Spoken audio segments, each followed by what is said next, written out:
Halo, Assalamualaikum warahmatullahi wabarakatuh.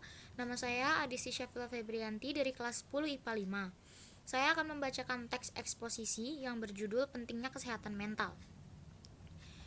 Banyak orang yang berpikir bahwa orang yang sehat adalah yang jarang sakit secara fisik. Namun perlu kita ketahui bahwa orang yang sehat adalah orang yang sehat dari kedua aspek, yaitu jasmani dan rohaninya. Seperti yang dikatakan oleh pepatah dari Latin, mens sana in corpore sano, yang berarti di dalam tubuh yang sehat terdapat jiwa yang kuat. Kesehatan mental yang baik adalah kondisi ketika batin dan pikiran kita dalam keadaan tentram dan tenang, sehingga memungkinkan kita untuk menikmati kehidupan sehari-hari dan menghargai orang lain di sekitar. Apabila kesehatan mental seseorang terganggu, ia akan mengalami gangguan suasana hati, kemampuan berpikir, serta kendali emosi yang dapat mengarah pada perilaku buruk.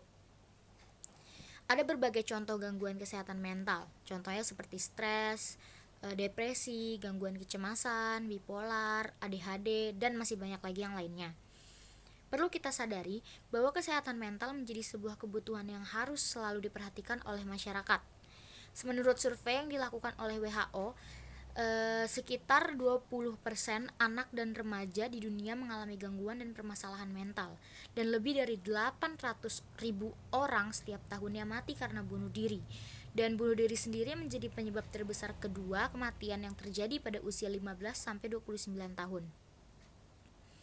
Di Indonesia sendiri, gangguan kesehatan mental seringkali dinilai sebagai bentuk kurangnya iman atau kasus kerasukan setan. Masyarakat cenderung kurang atau bahkan tidak peduli dengan yang namanya mental illness atau kesehatan mental. Masyarakat masih beranggapan bahwa orang yang terkena gangguan mental atau mental illness dinilai sebagai orang yang tidak waras atau gila.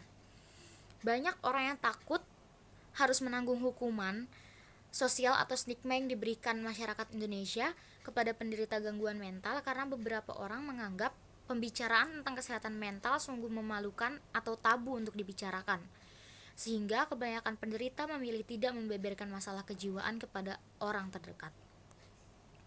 Banyak sekali penyebab kesehatan mental yang rentan, baik dari faktor internal maupun dari faktor eksternal. Tercatat beberapa masalah kesehatan mental seperti skizofrenia dan DID atau Dissociative Personality Disorder terjadi selain karena akibat masalah eksternal, juga terjadi karena ada kelainan pada otak seseorang. Penyebab eksternal juga tidak kalah penting. Contohnya, penyebab eksternal yang bisa mempengaruhi adalah lingkungan yang tidak bahagia di rumah maupun dalam lingkungan pertemanan. Kerap kali gejala gangguan mental muncul tanpa disadari oleh penderita maupun lingkungan sekitar.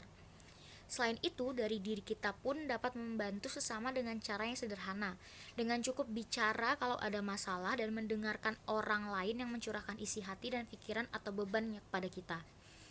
Dengan mendengarkan dan menjadi tempat yang nyaman bagi mereka saat ingin bercerita, kita dapat menyadari bahwa orang tersebut butuh bantuan.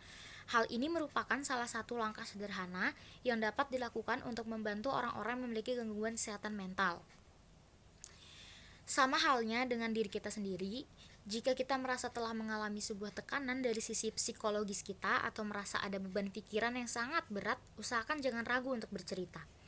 Dengan mengerti bahwa menjaga kesehatan mental baik diri sendiri maupun orang lain adalah penting, disinilah kita akan semakin memahami dan menghargai orang lain dengan segala kekurangan dan masalah dalam dirinya, dan juga akan semakin mengerti apa yang mereka rasakan dan apa yang bisa kita lakukan untuk membantunya. Karena masih banyak orang yang masih beranggapan remeh sebuah masalah yang mengganggu pikiran dan bahkan mental seseorang, namun sesungguhnya hal ini menjadi perhatian khusus bagi kita semua. Terima kasih.